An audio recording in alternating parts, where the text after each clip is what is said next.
Hello बच्चों, बेटा अपन है ना अब इस 11th क्लास फिजिक्स फर्स्ट का जो सेकंड चैप्टर है मापन एवं मात्रक है ना, इसका जो ये लास्ट वीडियो है इस चैप्टर का 2.8 भौतिक राशियों की विमाएं, डायमेंशंस ऑफ फिजिकल क्वांटिटीज़ है ना। डायमेंशंस का मतलब होता है बेटा कि जैसे ना क्षेत्रफल है ना, तो क्षेत्रफल क्या होता है बताओ, लंबाई गुणा चौड़ाई, ठीक है ना। क्षेत्रफल होता है लंबाई गुणा चौड़ाई। अब लंबाई जो है ना, इसमें जो अपनी बेसिक यूनिट्स होती है ना, लंबाई की क्या होती है मीटर, ठीक है ना। द्रव्यमान की क्या होती है किलोग्राम, और समय की क्या होती है सेकंड, है ना। तो जो लंबाई होती है, लंबाई बेसिकली क्या है दूरी, तो इसको हम एल से डिनोट करते हैं। किससे डिनोट करते हैं, एल से, है ना।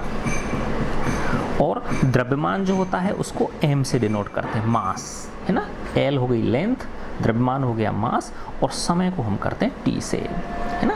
तो ये बेसिक चीज़ें हैं तीन, l, m और t, है ना। हालांकि होने को जैसे मोल है पदार्थ की मात्रा, है ना, और थर्मोडायनेमिक टेम्परेचर जो है उसकी केल्विन है, विद्युत धारा की क्या है एम्पियर है, ज्योति तीव्रता की क्या है कैंडेला है ना। लेकिन ज़्यादातर हमारी ये वाली तीन ही चीज़ काम में आती हैं, एल, एम और टी। तो एल किसको रिप्रेजेंट करता है, लंबाई या दूरी को रिप्रेजेंट करता है, ठीक है ना। एम किसको रिप्रेजेंट करता है बेटा, मास को, द्रव्यमान को, है ना। और टी किसको रिप्रेजेंट करता है, समय को, ठीक है। तो देखो ये जो क्षेत्रफल है, क्षेत्रफल क्या है, लंबाई गुणा चौड़ाई। तो लंबाई भी क्या होती है, बेसिकली दूरी होती है, ठीक है ना। और चौड़ाई भी क्या होती है, ये भी क्या होती है, दूरी होती है ना। तो ये क्या हो गया, l की पावर 2, है ना। तो अब इसमें देखो m नहीं है, m 0 है, l की पावर 2 और t की पावर क्या है 0। तो क्षेत्रफल की जो विमा हो गई इसको हम क्या लिखेंगे, m की पावर 0, l की पावर 2 और t की पावर 0, ठीक है ना। फिर एक उदाहरण और देता हूं मैं आपको, है ना। से चाल, चाल बराबर क्या होता है बेटा, दूरी बटे समय, है ना। तो दूरी क्या है, l लंबाई, है ना, और समय क्या हो गया t। तो चाल की विमा क्या हो गई l, और ये t ऊपर l की पावर l लिख दो या l की पावर 1 लिख दो, बात एक ही है। या तो l लिखो आप या l की पावर क्या लिखो 1 लिखो, बात एक ही है। तो ये t ऊपर जाके क्या हो गया, माइनस का 1 हो गया। t ऊपर जाके किसका हो गया, माइनस का 1 हो गया। इसमें m नहीं है तो हम क्या लिख सकते हैं, m की पावर 0, l की पावर 1 और t की पावर -1। या सिर्फ इसको क्या लिख सकते हैं हम, l की पावर 1 t की पावर माइनस, या lt -1। तो ये क्या है, विमाएं कहलाती हैं ना। तो देखो बच्चों, किसी भौतिक राशि की प्रकृति की व्याख्या उसकी विमाओं द्वारा की जाती है। व्युत्पन्न मात्रकों द्वारा व्यक्त होने वाली सभी भौतिक राशियां 7 मूल राशियों के संयोजन के पदों में प्रस्तुत की जा सकती हैं। इन मूल राशियों को हम भौतिक संसार की 7 विमाएं कह सकते हैं, और इन्हें बड़े कोष्ठक, गुरु कोष्ठक यानी बड़े कोष्ठक के साथ निर्दिष्ट किया जाता है। इस प्रकार लंबाई की विमा L हो गई, कैपिटल L, विद्युत धारा की कैपिटल A, ऊष्मागतिकी या ताप की केल्विन, ज्योति तीव्रता की CD, और पदार्थ की मात्रा की क्या हो गई, MOL, मोल। तो किसी भौतिक राशि की विमाएं उन घातांकों को कहते हैं जिन्हें उस राशि को व्यक्त करने के लिए मूल राशियों पर चढ़ाना पड़ता है, जिन्हें मूल राशियों के ऊपर हम चढ़ाते हैं। ध्यान दीजिए, किसी राशि को गुरु कोष्ठक में घेरने, बड़े कोष्ठक में घेरने का अर्थ यह है कि हम उस राशि की किस पर विचार कर रहे हैं, विमा पर विचार कर रहे हैं। तो यांत्रिकी में सभी भौतिक राशियों को L, M और T के पदों में व्यक्त किया जा सकता है। उदाहरणार्थ, किसी वस्तु द्वारा घेरा गया आयतन, आयतन क्या होता है, लंबाई गुणा चौड़ाई गुणा ऊंचाई। तो लंबाई भी क्या है, दूरी है, चौड़ाई भी दूरी है, ऊंचाई भी क्या है, दूरी है। तो L गुणा L गुणा L, तो L की पावर 3 हो गया, तो M की पावर 0, L की पावर 3 और T की पावर 0। तो आयतन लंबाई, चौड़ाई और ऊंचाई तथा अथवा 3 लंबाइयों के गुणन द्वारा व्यक्त किया जाता है। इसलिए आयतन का विमीय सूत्र क्या हो गया, dimensional formula L into L into L, या L की पावर 3, है ना। तो बड़े ब्रैकेट में क्या लिखते हैं अपन, L की पावर 3। क्योंकि आयतन द्रव्यमान और समय पर निर्भर नहीं करता, इसलिए यह कहा जाता है कि आयतन में द्रव्यमान 0 विमा m की पावर 0, समय की 0 विमा t की पावर 0 तथा लंबाई की 3 विमाएं हैं, l की पावर 3 है, ठीक है। तो ये भौतिक राशियों की विमाएं। अब इसके बाद में है, देखें, इसी प्रकार बल को द्रव्यमान और त्वरण F बराबर क्या होता है, m इंटू ए, मास इंटू एक्सेलरेशन, ठीक है ना। बल बराबर क्या है, द्रव्यमान गुणा त्वरण। अब द्रव्यमान तो बेसिक यूनिट है ना। त्वरण क्या होता है, वेग में परिवर्तन की दर, है ना। तो वेग बटे समय हो गया कि नहीं हो गया, है ना। और वेग क्या होता है, चाल बटे, वेग क्या होता है, दूरी बटे समय, है ना। तो दूरी बटे समय गुणा समय हो गया ना, तो दूरी बटे समय का स्क्वायर। दूरी क्या होती है, लंबाई, तो लंबाई बटे समय का स्क्वायर। तो ये हो गया त्वरण का मात्रक क्या हो गया बेटा, विमा क्या हो गई उसकी, M L T minus two. इसकी बल की विमा क्या हो गई, M L T minus two, M L T minus two है, ठीक है ना। त्वरण की क्या है, एल टी माइनस टू। तो बल की क्या हो गई, एम इन टू ए, तो M L T minus two. अतः बल में द्रव्यमान की 1, लंबाई की, तो समय की -2 विमाएं हैं। यहाँ अन्य सभी मूल राशियों की विमाएं क्या है, शून्य। अन्य सभी कौन सी हैं, वही ज्योति तीव्रता, कैंडेला, एम्पियर, केल्विन, वो क्या है, शून्य है, ठीक है ना। तो अब यहाँ पे ये कहना चाह रहा है कि चाहे बेटा वेग किसी प्रकार का हो, चाहे प्रारंभिक वेग हो, चाहे अंतिम वेग हो, ठीक है ना, चाहे माध्य वेग हो, सबकी विमाएं एक ही होती हैं, ठीक है ना। जैसे त्वरण है, चाहे वो प्रारंभिक त्वरण हो, ठीक है ना, या तात्क्षणिक त्वरण हो, इन सब की विमाएं क्या होंगी, एक ही होंगी। अब है विमीय सूत्र एवं विमीय समीकरण, है ना। तो लेफ्ट साइड में तो जो भौतिक राशि है वो उसको रख दिया हमने, है ना। जैसे यही था, है ना, त्वरण की विमा क्या आई थी बेटा, एल टी माइनस टू थी ना। तो एम की पावर 0, एल और टी माइनस टू, है ना। तो इसको ब्रैकेट में बंद कर दिया हमने, है ना। तो ये क्या बन गया, एक विमीय सूत्र बन गया, है ना, डायमेंशनल फॉर्मूला बन गया, है ना। तो देखो, किसी दी हुई भौतिक राशि का विमीय सूत्र वह व्यंजक है जो यह दर्शाता है कि किसी भौतिक राशि में किस मूल राशि की कितनी विमाएं हैं। उदाहरणार्थ आयतन का विमीय सूत्र क्या होता है, m0 l की पावर 3 t की पावर 0, और वेग या चाल का m0 l t माइनस 1 है। इसी प्रकार ये किसका है, त्वरण का है, m0 l t माइनस 2 त्वरण का, और m l माइनस 3 t0 द्रव्यमान घनत्व का विमीय सूत्र है ना। ये द्रव्यमान घनत्व का क्या है, विमीय सूत्र। तो ये इनको जब इसमें ऐसे ब्रैकेट में बंद करते हैं तो क्या बन जाते हैं, ये विमीय सूत्र बन जाते हैं, है ना। और जब विमीय समीकरण क्या होता है, जब इस तरह इस रूप में रखते हैं तो ये क्या बन जाता है, ये विमीय समीकरण बन गया, डायमेंशनल इक्वेशन बन गई। तो किसी भौतिक राशि को उसके विमीय सूत्र के बराबर लिखने पर प्राप्त समीकरण उस राशि का क्या कहलाता है, विमीय समीकरण कहते हैं, है ना। जैसे इसमें दिखा रखा बेटा, ये इधर क्या है, ये वॉल्यूम है ना, v वॉल्यूम है। तो v बराबर क्या हो गया, m0 l की पावर 3 t0, क्योंकि इसमें लंबाई गुणा चौड़ाई गुणा ऊंचाई होती है। ये क्या है, वेग क्या होता है, दूरी बटे समय, है ना। तो विस्थापन बटे समय, तो विस्थापन क्या है, दूरी है, तो l t माइनस 1। तो ये इधर भी बड़े ब्रैकेट में रख दिया, इधर तो ये विमीय समीकरण बन गया, है ना। तो सिर्फ अगर हम ये वाला रखें तो ये क्या है, विमीय सूत्र है, और इसको इसके बराबर लिख दिया तो ये क्या बन गया, विमीय समीकरण बन गया, है ना। ऐसे ही फोर्स, बल बराबर क्या होता है, द्रव्यमान इंटू त्वरण। तो द्रव्यमान का तो m हो गया, त्वरण का एल टी माइनस 2, तो एम एल टी माइनस 2 हो गया। फिर रो घनत्व क्या होता है बेटा, द्रव्यमान बटे आयतन। तो द्रव्यमान का क्या हो गया m, और आयतन क्या होता है L3, नीचे बटे में L3, तो ऊपर जाके क्या हो जाएगा, L की पावर -3। तो m L की पावर -3 और t की पावर 0। ये तो ये क्या है, सब विमीय समीकरण हैं, ठीक है ना। अब इसमें है देखो बेटा विमीय विश्लेषण एवं इसके अनुप्रयोग, है ना, कि इस विमीय जो विश्लेषण है इसका हम क्या क्या उपयोग कर सकते हैं, है ना। देखो फर्स्ट इसमें उपयोग ये दिखा रखा है, समीकरणों की विमीय संगति की जांच, कि वो विमीय रूप से संगत है या नहीं है ना। तो देखो मैं एक उदाहरण से समझाते हैं अपन। जैसे ये इसमें यहाँ उदाहरण दिया हुआ है बेटा, है ना, x = x0 v0t plus 1/2 at², है ना। तो तुमने देखा होगा बेटा कि समान चीज़ों को ये तो जोड़ सकते हैं हम, है ना, असमान चीज़ों को नहीं जोड़ सकते। जैसे देखा ना कि x² में x² के पद को जोड़ा जा सकता है, x² में x³ को नहीं जोड़ सकते ना, है ना। इसी प्रकार से तो ये जितने भी प्लस के साथ में, तो इसमें कितने पद हो गए, 3 पद हो गए इसमें, देखो 1, 2 और 3। तो इन तीनों पदों की विमाएं क्या होनी चाहिए, समान होनी चाहिए, तभी जाके ये क्या हो सकते हैं, जुड़ घट सकते हैं। अगर इन तीनों की विमाएं समान नहीं है तो इसका मतलब ये समीकरण क्या है, गलत है, अशुद्ध है, ये समीकरण संगत नहीं है ये, है ना। तो ये x क्या है, दूरी है, विस्थापन है, ये भी क्या है, विस्थापन है। अब देखो v0t है ना, v0 क्या है बेटा, वेग इंटू t। तो वेग गुणा जब समय करोगे तो देखो वेग क्या होता है, दूरी बटे समय, और गुणा समय करोगे तो वापस क्या बन गया, समय समय कटेगा तो क्या आ गया, दूरी आ गई कि नहीं आ गई। तो इसकी विमा भी क्या हो गई, दूरी की विमा हो गई। ऐसे जब हाफ ए टी स्क्वायर को करोगे आप, तो हाफ तो क्या है, एक संख्या है, इसको छोड़ सकते, शुद्ध संख्या है ये। ए क्या होता है, मीटर प्रति सेकंड स्क्वायर, तो ऊपर तो मीटर आया, नीचे सेकंड स्क्वायर आया, और फिर टी स्क्वायर क्या है, सेकंड स्क्वायर आ गया। तो सेकंड स्क्वायर से सेकंड स्क्वायर कट गया तो क्या बन गया, मीटर ही आ गया। तो इसका मतलब देखो इसकी भी विमा मीटर में है, ये भी मीटर में है, और ये भी किस में है, मीटर में, और ये भी क्या है, विस्थापन है, तो ये भी मीटर में आ गया। तो इसका मतलब ये विमीय रूप से क्या है, ये समीकरण संगत है। तो ये विमाओं के क्या है, अनुप्रयोग हैं, कि इस तरह से हम चेक कर सकते हैं कि ये जो दिया गया समीकरण है ये विमीय रूप से संगत है या नहीं है, ठीक है ना। तो इसमें यहाँ दिखा रखा है ये आपको,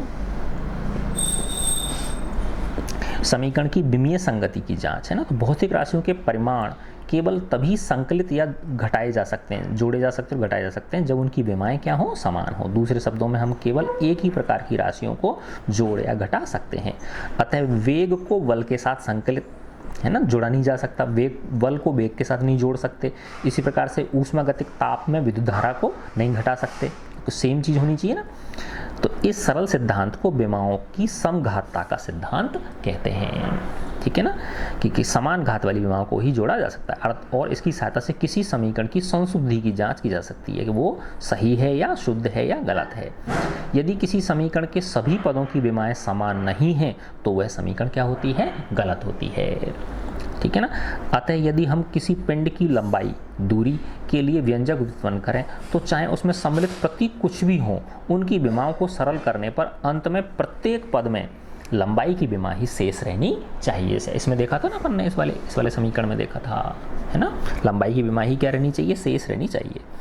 इसी प्रकार यदि हम चाल के लिए समीकरण व्युत्पन्न करें, है ना, किसके लिए, चाल के लिए अगर हम समीकरण व्युत्पन्न करें,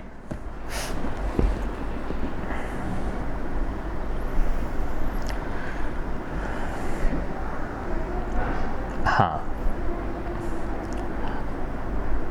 इसी प्रकार यदि हम चाल के लिए समीकरण व्युत्पन्न करें तो इसके दोनों पक्षों के पदों का विमीय सूत्र सरलीकरण के बाद क्या आना चाहिए, चाल की विमा ही आनी चाहिए, LT-1 ही आया पाना चाहिए। तो यदि किसी समीकरण की संशुद्धि में संदेह हो तो उस समीकरण की संगति की प्रारंभिक जांच के लिए मान्य प्रथा के अनुसार विमाओं का प्रयोग कर सकते हैं हम, किंतु विमीय संगति किसी समीकरण के सही होने की गारंटी नहीं है ना। देखो बेटा ये है कि अगर कोई समीकरण है ना विमीय रूप से सही नहीं है तो वो पक्का गलत है, लेकिन अगर वो विमीय रूप से सही है तो ये कोई गारंटी नहीं है कि वो क्या हो, पूरी तरह से सही हो, ठीक है ना। तो यही कहना चाह रहा है, किंतु विमीय संगति किसी समीकरण के सही होने की गारंटी नहीं है, यह अविम राशियों या फलनों की सीमा तक अनिश्चित होती है। अब जैसे त्रिकोणमितीय फलन होते हैं, sine theta, cos theta, tan theta, log, चर घातांकी फलन, e⁻x होता है ना, वो जैसे विशिष्ट फलनों के कोणीय कोणांक जो होते हैं, जैसे त्रिकोणमिति का तो क्या है थीटा, लघु गुणक का जो x लेते हैं वो, तो ये सब क्या हुए, अविमीय होते हैं ये, है ना, इनकी कोई विमा नहीं होती है। तो एक शुद्ध संख्या समान भौतिक राशियों का अनुपात, जैसे अनुपात के रूप में कोण क्या होता है, लंबाई बटे लंबाई, चाप बटे त्रिज्या होता है ना, तो चाप भी क्या होती है, लंबाई होती है, और त्रिज्या भी क्या होती है, लंबाई होती है, अनुपात के रूप में। अपवर्तनांक निर्वात का में प्रकाश का वेग बटे माध्यम का, तो ये भी क्या है, कैसे हैं ये सब, इनकी कोई विमा नहीं होती, क्योंकि ये ऊपर से नीचे वाली चीज़ कट गई, सेम चीज़ से सेम चीज़, तो क्या हो गई, ये विमाहीन हो गई, डायमेंशन लेस क्वांटिटीज़ हैं। ये मैंने तुमको बता ही दिया था बेटा, क्या इनकी चारों पदों की, इसकी सबकी विमा क्या आ रही है, लंबाई की विमा आ रही है। इसलिए ये समीकरण जो है ये विमीय रूप से कैसा है, संगत है ना, क्योंकि इस समीकरण के सभी पदों की विमाएं समान लंबाई की हैं, इसलिए यह विमीय दृष्टि से संगत समीकरण है। यहाँ ध्यान देने योग्य बात यह है कि विमीय संगत परीक्षण मात्रकों की संगति से कम या अधिक कुछ नहीं बताता है ये, लेकिन इसका लाभ यह है कि हम मात्रकों के किसी विशेष चयन के लिए बाध्य नहीं है, और न ही हमें मात्रकों के पारस्परिक गुणजों या अपवर्तकों में रूपांतरण की चिंता करने की जरूरत है। इस बात से हमें यह स्पष्ट करनी चाहिए कि यदि कोई समीकरण है ना। देखो बेटा आगे ना बात ये कि यदि कोई समीकरण संगति परीक्षण में असफल हो जाती है, विमीय संगत रूप से वो सही नहीं बैठता, तो वो गलत सिद्ध हो जाएगा।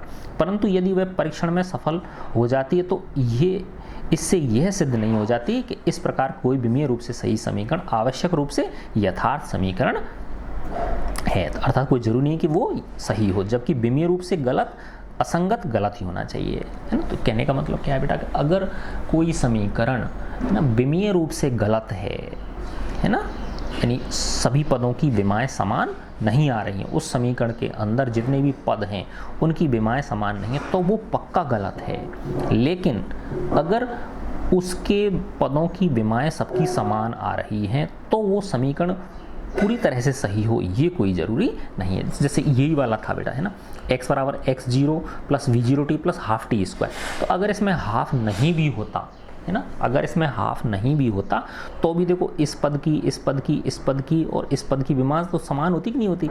लेकिन विमीय रूप से तो संगत था वो इस हाफ के न होने के बाद भी, लेकिन ये हाफ नहीं होने पर ये समीकरण क्या हो जाता, गलत हो जाता। ठीक है, जैसे अब देखो इसमें उदाहरण से समझ में आ जाएगा आपको। निम्न समीकरण पर विचार करें, हाफ एम वी स्क्वायर बराबर एम जी एच, है ना। एम वस्तु का द्रव्यमान है, वी इसका वेग है, जी गुरुत्वीय त्वरण है और एच क्या है, ऊंचाई। जांच कीजिए कि क्या यह समीकरण विमीय दृष्टि से सही है। तो देखो एम की तो क्या हो गई, मास की एम हो गई, वी स्क्वायर की क्या हो गई बेटा, वी क्या होता है, वेग, तो एल टी माइनस वन होता है ना, एल टी माइनस वन का स्क्वायर करोगे तो क्या बन गया, एम एल की पावर 2 और टी की पावर -2, इनको समेट देंगे एक के अंदर तो एम एल टू टी -2। ऐसे अब एम जी एच की देखोगे माँ, अब आप एम जी एच की देखी हमने, तो एम की तो एम हो गई द्रव्यमान की, जी गुरुत्वीय त्वरण, तो अब देखो त्वरण किसी प्रकार का हो, त्वरण की वही एल टी -2 होगी, और एच ऊंचाई है तो ऊंचाई की लंबाई में विमा हो गई, तो वही एम एल टू, इस एल और एस को समेट तो एल टू टी माइनस, तो दोनों की क्या रही, सेम आ रही ना, एम एल टू टी -2 और एम एल टू टी -2। तो हाफ एम वी स्क्वायर बराबर हाफ एम जी एच, ये समीकरण विमीय रूप से क्या है, सही है। ठीक है ना। अब इसमें देखो ये दिखा रखा है बेटा, अगला नेक्स्ट एग्जाम्पल है, ऊर्जा का एसआई मात्रक जूल किलोग्राम मीटर स्क्वायर पर सेकंड स्क्वायर है, चाल v का मीटर पर सेकंड और त्वरण a का मीटर पर सेकंड स्क्वायर है। गतिज ऊर्जा k के लिए निम्नलिखित सूत्रों में आप किस किस को विमीय दृष्टि से गलत बताएंगे, है ना। तो देखो अब ये k क्या है, गतिज ऊर्जा है, तो ऊर्जा क्या होती है, ऊर्जा किया गया कार्य होता है ना, और कार्य क्या होता है, F इंटू एस, है ना, कार्य क्या होता है, F, है ना, इंटू एस, विस्थापन, बल गुणा विस्थापन। बल की विमा हमने देखी थी, बल क्या होता है, एम ए इंटू एस हो गया, एम क्या है द्रव्यमान, है ना, ए क्या है एल टी -2 और इंटू एस क्या है एल, दूरी है ये विस्थापन, तो क्या बन गया एम एल टू टी -2, है ना। ये किसकी हो गई, गतिज ऊर्जा के जो है इसकी हो गई। अब इधर वालों को देखेंगे, राइट साइड वाले किस किस का यही आ रहा है कि नहीं आ रहा। देखो फर्स्ट का देखोगे आप एम स्क्वायर और ये क्या है वी क्यूब है, एम स्क्वायर वी क्यूब की जब करोगे तो इसके बराबर ये नहीं आएगा, यानी एम एल टू टी -2 नहीं आएगा, एम स्क्वायर वी क्यूब, तो एम का तो पावर हो गया 2 और वी क्यूब क्या होता है, वी क्या होता है एल टी -1, तो वी क्यूब क्या हो जाएगा एल की पावर 3, है ना, और एल टी -1 था तो टी ऊपर जाके क्या हो गया -3, तो देखो ये एम एल टू टी -2 और ये क्या है एम L3T, तो ये पहला वाला नहीं है, ठीक है ना, ए पार्ट इसका नहीं है। ऐसे विमीय रूप से क्या है, ये गलत है। ऐसी k बराबर हाफ एम वी स्क्वायर, तो k का तो ये निकाल लिया हमने एम एल टू टी -2, अब हाफ एम वी स्क्वायर, तो हाफ को तो छोड़ सकते हैं संख्या, ये m का तो हो गया m, ठीक है ना, m हो गया, और v स्क्वायर का क्या हो गया, v का क्या होता है एल टी -1, तो एल स्क्वायर और टी -1 का ऊपर जाके क्या हो जाएगा टी -2, तो एम एल टू, तो ये बिल्कुल सही है, ये सेकंड विमीय रूप से क्या है, सही है, ये फर्स्ट क्या है विमीय रूप से गलत है। k equal to M A, है ना, तो k का तो निकाल ही रखा है आपने एम एल टू टी -2, अब एम ए का निकालो, m क्या है द्रव्यमान और a क्या है त्वरण, तो एल टी -2, तो देखो एम एल टी -, जबकि ये क्या है एम एल टू टी -2, तो ये भी क्या है विमीय रूप से गलत है ना। k बराबर 3/16 एम वी स्क्वायर, 3/16 से कोई फर्क नहीं पड़ेगा, ये तो अंक है, लेकिन एम वी स्क्वायर की हम यहाँ निकाल चुके हैं ना, इसमें, है ना। तो इसका मतलब ये जो है, ये डी जो है ये क्या है, विमीय रूप से सही है, ठीक है ना।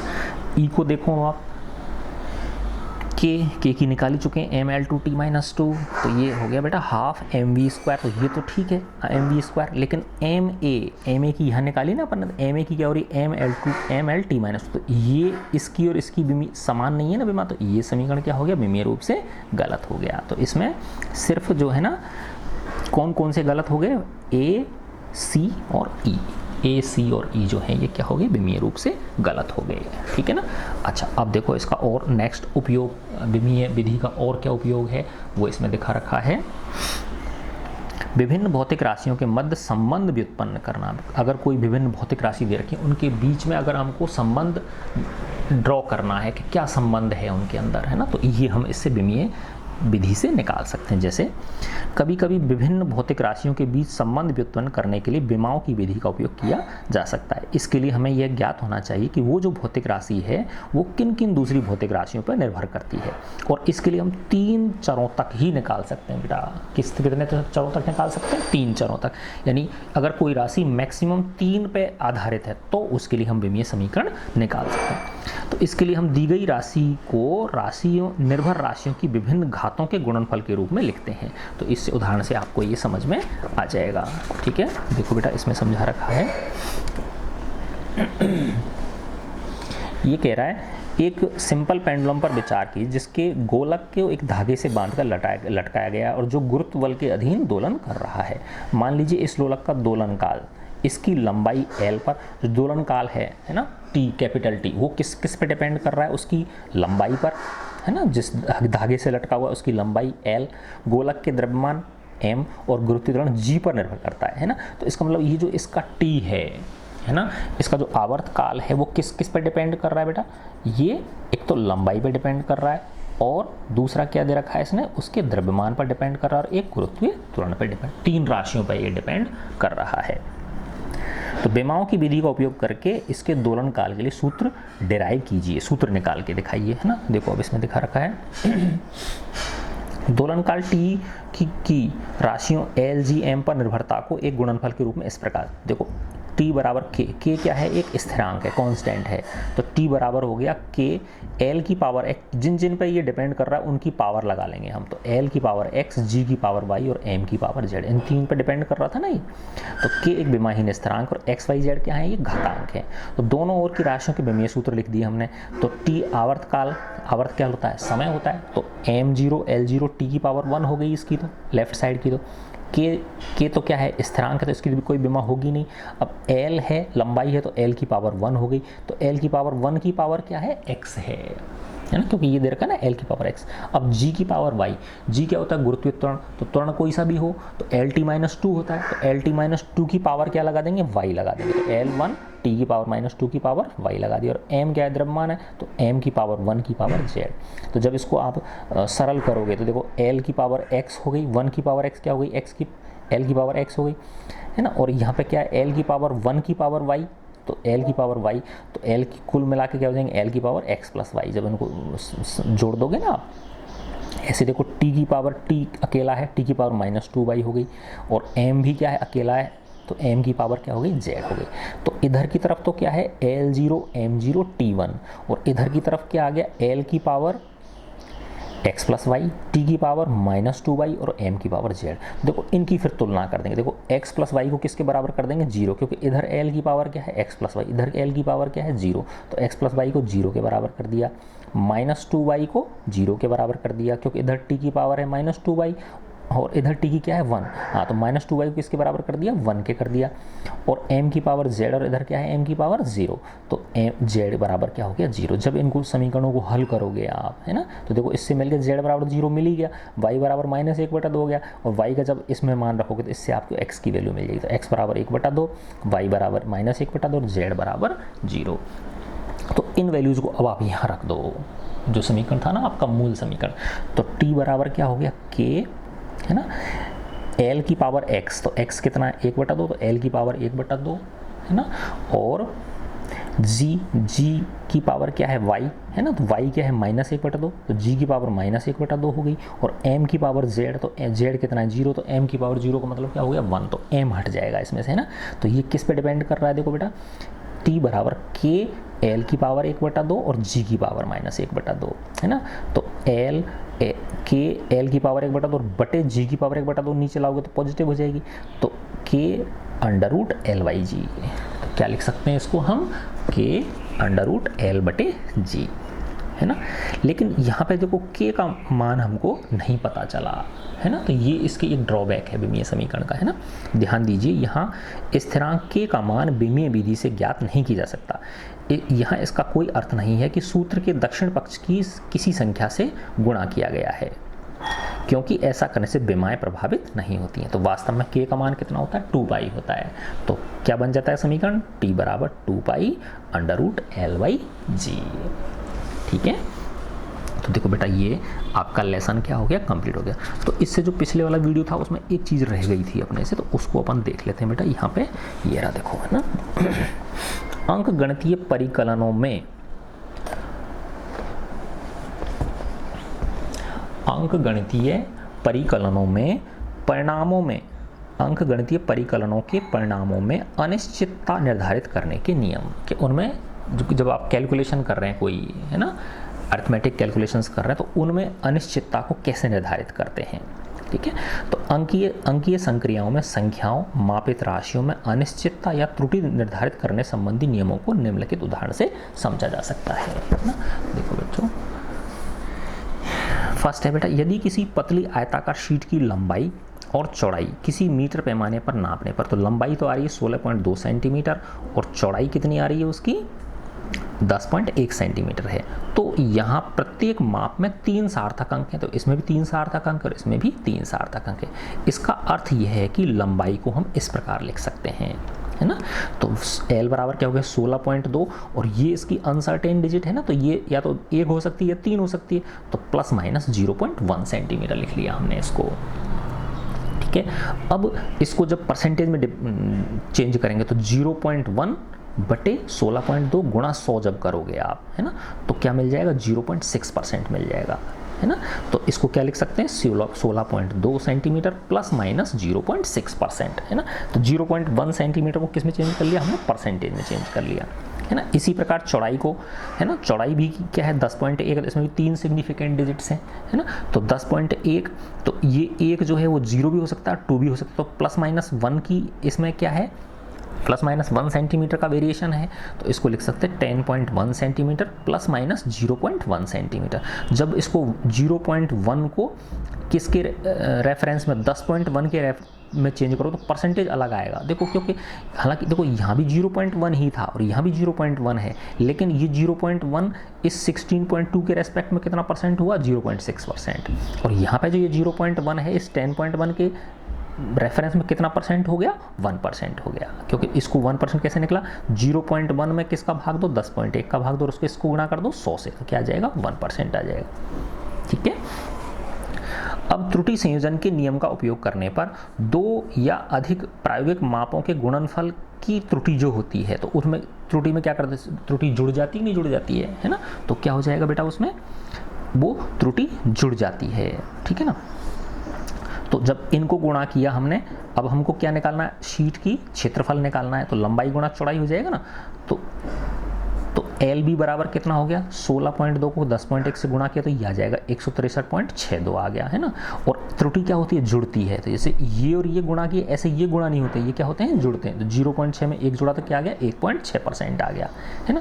अब ये परसेंटेज में दिया हुआ है, तो परसेंटेज से वापस जब वैल्यू निकालोगे आप, तो देखो वैल्यू से परसेंटेज निकालने का तरीका क्या है, यहाँ निकाला था ना अपन ने, तो वैल्यू से परसेंटेज निकाला तो 0.1 में 10.1 का भाग दे के गुणा 100 से किया तो 1% मिल गया हमको है ना। अब ये 163.62 सेंटीमीटर स्क्वायर ±1.6%, तो अब इस 163.62 का 1.6% कितना होता है 2.6, कैसे निकालेंगे 163.62 गुणा 1.6/100, तो उस कितना आ जाएगा 2.6 आ जाएगा। तो ये कितना होगा 2.6 ±2.6 सेंटीमीटर स्क्वायर। इस उदाहरण के अनुसार हम अंतिम परिणाम को इस प्रकार लिख सकते हैं। तो एल बी बराबर क्या लिख दिया, इसको भी राउंड ऑफ कर दिया तो ये कितना हो गया 164 हो गया है ना, 3, क्योंकि ये जो फिगर्स दे रखी हैं कितने 3 सिग्निफिकेंट डिजिट्स में दे रखी है ना, 16.2, 10.1, तो ये कितना आ गया 164 हो गया, है ना।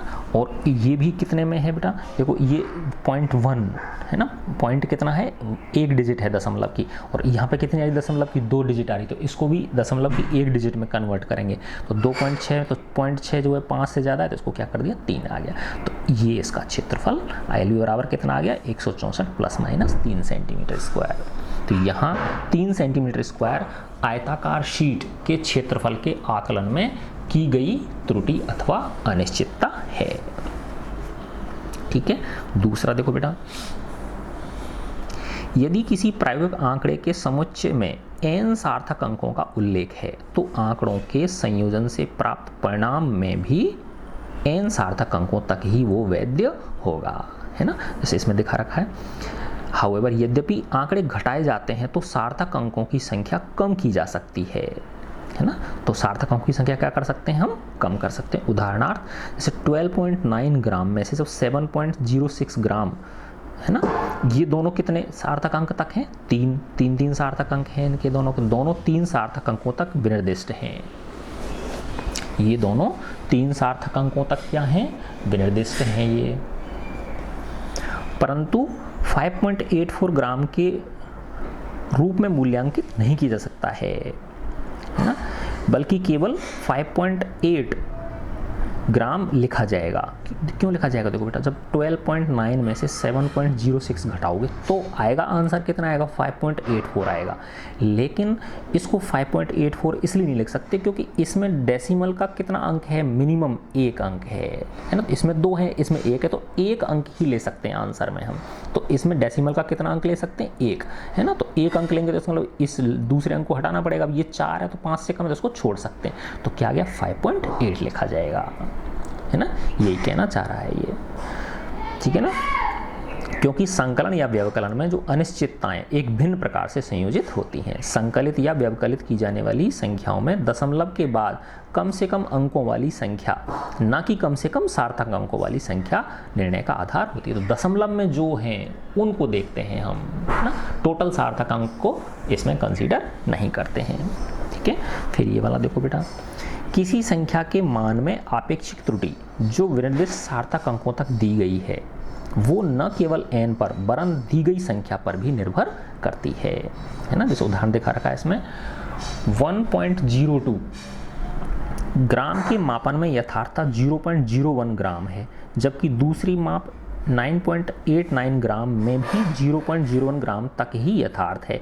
अब इसमें देखो आपेक्षिक त्रुटि निकालो, क्योंकि ये जो 0.01 है ये 1.02 के रेस्पेक्ट में है और ये 0.01 ये किसमें 9.89 के रेस्पेक्ट में है। जैसे ऊपर वाले एग्जांपल में आया था ना, तो 1.02 में आपेक्षिक त्रुटि कितनी हो गई 0.01 में किसका भाग देंगे 1.02 का, और जब इसको 100 से गुणा करोगे तो कितना आ गया 1% आ गया, है ना।